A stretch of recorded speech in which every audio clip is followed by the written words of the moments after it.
você pode errar o mínimo possível quando você vai escolher o investimento?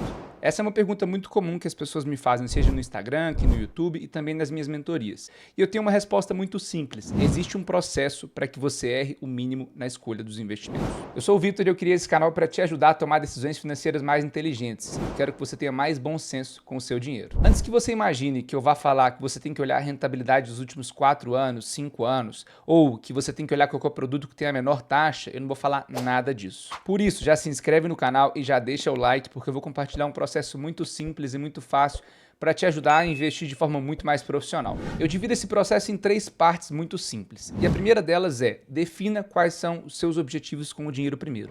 Não adianta nada você sair louca, desenfreada, já querendo abrir conta em corretora, já escolher o produto ali pela rentabilidade passada, fazer o seu perfil de investidor, perfil de investidora e acabar comprando os produtos, porque as chances de erro são enormes quando acontece isso. Você tem que entender que cada objetivo tem um nome, um preço, um prazo e um nível de prioridade. O seu dinheiro tem que ter sempre um fim, sempre um nome. Você não tem que pensar no seu dinheiro como eu tenho X mil reais aplicado. Não, você tem que pensar, eu tenho X mil reais para esse objetivo, nessa data, que custa realmente esse valor e a minha prioridade para poder atingir esse objetivo, ela é alta. Isso faz com que você tenha muito mais disciplina e saiba exatamente para onde o seu dinheiro está indo. E para isso eu vou te convidar a colocar o seu dinheiro em 3 caixas muito simples. A primeira delas, a caixa de curto prazo, que é a caixa basicamente para objetivos de até 1 ano de duração. A segunda delas é para objetivos de médio prazo, objetivos que têm entre 1 e 5 anos de duração.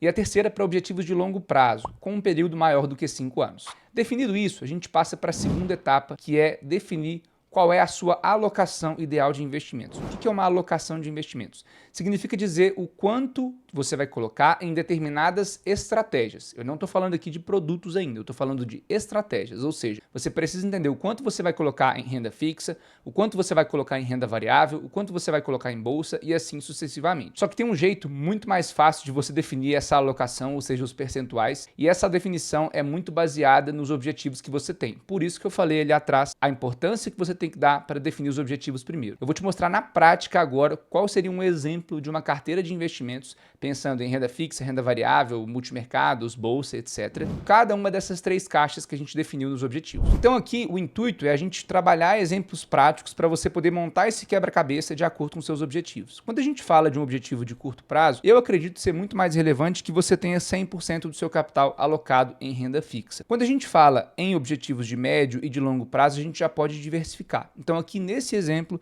a gente não teria nenhum percentual em multimercados, nenhum percentual em renda variável, em bolsa no exterior e nem em fundos imobiliários. Quando a gente coloca um objetivo com um prazo um pouco mais longo, a gente pode diversificar um pouco mais a carteira. Então um exemplo de uma carteira de 1 a 5 anos, considerando somente as estratégias, seria algo em torno de 70% em renda fixa, 10% em renda variável no Brasil, 10% em multimercados, 5% no exterior, 5% em fundos imobiliários. Então aqui nesse segundo exemplo eu trouxe uma carteira com objetivo de médio prazo em que a gente definiu os pesos de acordo com cada estratégia, considerando que tem um objetivo um pouco mais longo. Aqui no objetivo de longo prazo a gente pode ousar mais. Por quê? Porque a gente tem um prazo um pouco mais dilatado para acontecer. Então a gente pode pensar aqui em algo em torno de 50% em renda fixa, 20% em renda variável brasileira, 10% em multimercados, 10% no exterior e 10% em fundo imobiliário. A gente chega também no cálculo aqui de 100%. Então, o que eu sugiro você, quando você for montar uma estratégia de investimentos, antes de escolher os produtos,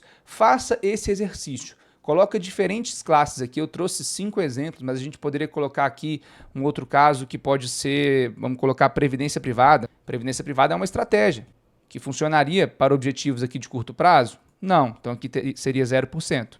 Para objetivos de médio prazo? Também não. Seria para objetivos de longo prazo. Aí o que a gente poderia fazer basicamente vou tirar um pouco aqui de fundos imobiliários e vou colocar um pouco em previdência privada. Então, você vai ali montando esse quebra-cabeça de acordo com a estratégia, de acordo com os objetivos que você tem. Novamente, aqui eu não falei absolutamente nada ainda sobre produtos financeiros. Se você precisa de um direcionamento independente, isento de opiniões de bancos e corretoras, eu tenho uma mentoria onde eu posso te ajudar e te dar esse direcionamento que você precisa.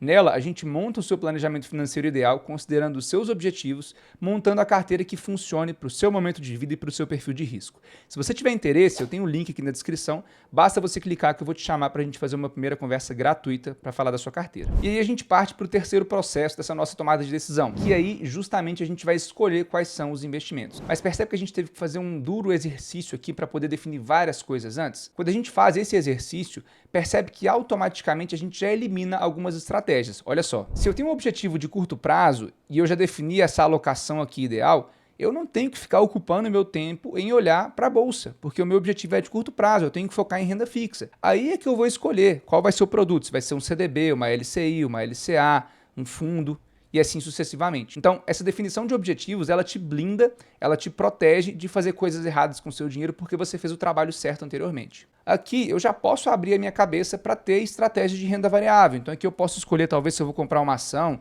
ou se eu vou investir num fundo, ou se eu vou comprar um ETF. E detalhe, aqui, após eu ter definido que eu vou colocar 10%, é 10% e pronto, acabou. Você não tem que focar, não, mas a bolsa está caindo, eu tenho que aportar mais. Não, você definiu aqui a sua alocação de ativos ideal de acordo com seus objetivos. Respeite isso. E quando a gente coloca aqui o exemplo de longo prazo, a gente vai escolher sim uma previdência privada. E aí essa previdência vai ser do tipo VGBL, PGBL, a gente vai escolher a estratégia a partir disso. Me conta aí nos comentários se você define os seus objetivos primeiro ou se você já sai como um doido, um maluco, já querendo comprar produto financeiro, já querendo receber dica de amigo, aquela loucura toda. Me conta aí como é que é o seu processo de decisão. Bom, se eu te passei quais são os 3 principais processos para você tomar uma boa decisão quando for escolher um investimento, eu sou obrigado a te recomendar um segundo vídeo que fala sobre os 3 segredos que a corretora não quer em hipótese alguma que você saiba quando você faz o seu investimento. Esses 3 segredos podem sim colocar muito dinheiro no seu bolso quando você entende qual é a dinâmica da corretora, como é que a corretora joga o jogo. Eu recomendo muito que você assista. Se o vídeo de hoje fez sentido para você, não deixa de se inscrever e de dar o like. A sua inscrição e o seu like é muito importante para eu entender que eu estou no caminho certo para agregar na sua vida financeira de forma transparente e para o YouTube entender que esse vídeo é relevante e levar essa mensagem cada vez mais para mais pessoas.